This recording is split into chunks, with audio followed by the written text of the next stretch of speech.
Assalamualaikum warahmatullahi wabarakatuh. Yang saya ingin sampaikan nomor satu adalah bahwa di mata Kementerian Kesehatan, masalah gizi adalah salah satu masalah utama kesehatan. Jadi kalau program ini berhasil, banyak sekali masalah kesehatan yang bisa selesai. Saya kasih beberapa data. 4 desil terbawah berdasarkan data Susenas 2024 sekitar 1,5 juta sampel itu kekurangan gizi ya. Jadi kalau 1 desil itu 10% 28 juta, 4 desil itu 100 juta masyarakat Indonesia. Data Susenas kita terakhir itu kekurangan gizi 100 juta. Jadi 28 kali 4 Pak ya, 100 juta lebih. 100 berapa juta? 24 juta tuh.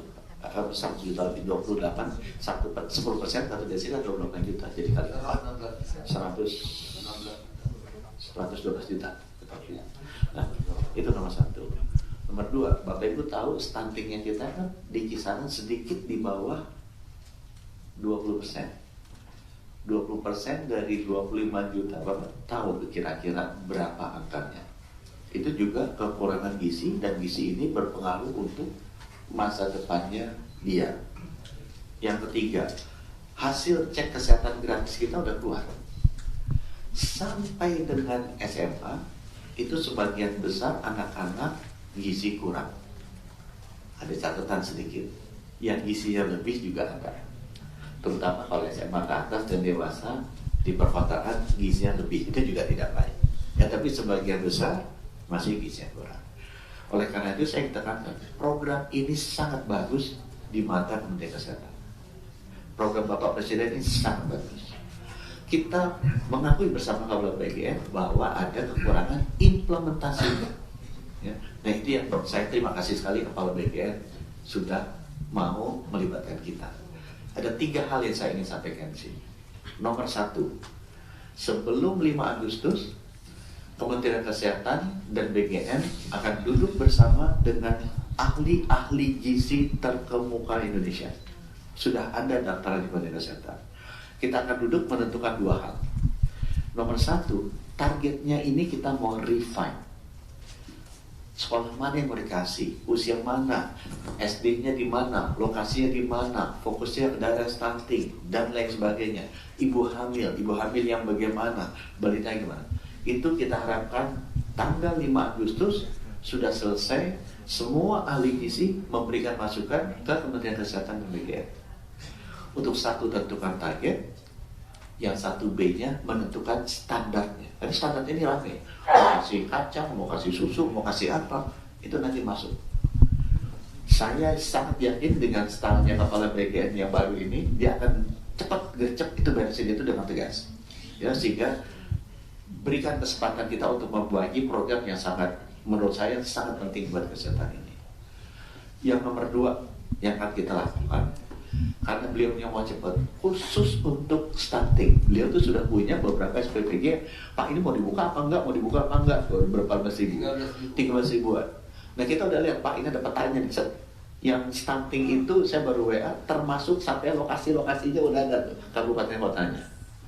Itu nanti akan segera diputuskan oleh Bapak Kepala BGN sebelum tanggal 5. Segera SPPG yang udah siap itu dibuka langsung di daerah-daerah yang memang stuntingnya tinggi. Itu kesepakatan kita yang kedua. Kesepakatan kita yang ketiga, balik lagi di kesehatan, kita membutuhkan outcome, hasil. Gizinya kan mesti membaik, mesti sehat. Nah kita sudah setuju dari Kepala BGN, kita akan melakukan analisa atau melakukan riset outcome-nya. Sekarang kita udah mulai kecil-kecilan, cuma masih belum bersama. Nanti kita akan bersama lakukan semua anak yang stunting. Kita ada by NIK, by name, by address, sudah ada. Kita tag di dapat MBG apa enggak. Kita akan bisa ikuti setiap bulan karena bersangkutan ditimbang di posyandu. Benar-benar naik kan? Kalau nggak naik kita tahu, oh ini tadi dikasihnya karbohidrat semua. Pada anak-anak itu kan butuhnya protein hewani. Nah itu bisa perbaiki. kita akan lakukan nanti untuk seluruh sekolah. Saya udah ngomong sama Pak Mendikdasmen, semua sekolah ada UKS. Sekarang CKG setahun sekali ditimbang.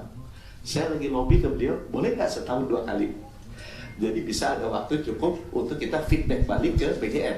Pak, yang sekolah ini Bapak kirim baik, tapi kok yang ininya, yang posisinya nggak membaik, sehingga kita bisa melakukan perbaikan policy atau intervensi program berbasis data. Jadi 3 itu ya. Yang pertama, dan semuanya sebelum tanggal 5. Sebelum tanggal 5 kita harus duduk dengan semua ahli gizi untuk memberikan masukan mengenai lokasi, perbaikan pemilihan lokasi, targeting, dan juga standar makanannya.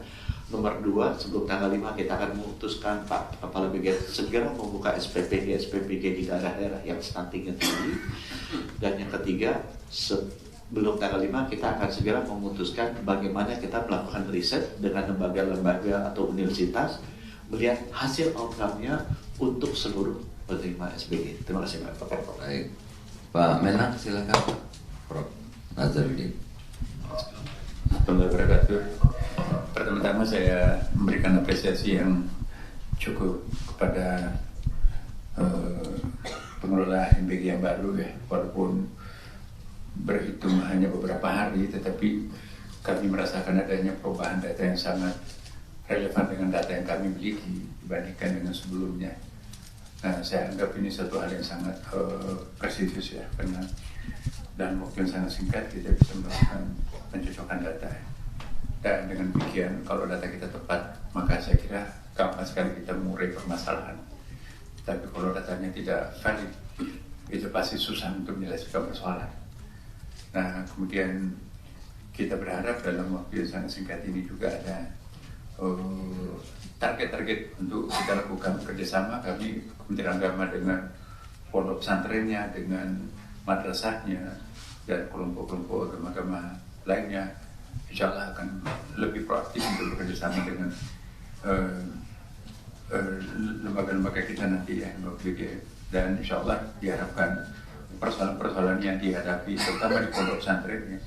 Pondok pesantren ini kan boleh dikatakan ini yang paling memerlukan sentuhan, tapi ternyata baru 1% yang bisa tersentuh oleh pondok pesantren ini. Dan terima kasih kepada Pak Menko berusaha untuk proaktif juga untuk menyelesaikan persoalan-persoalan yang sangat basic ini.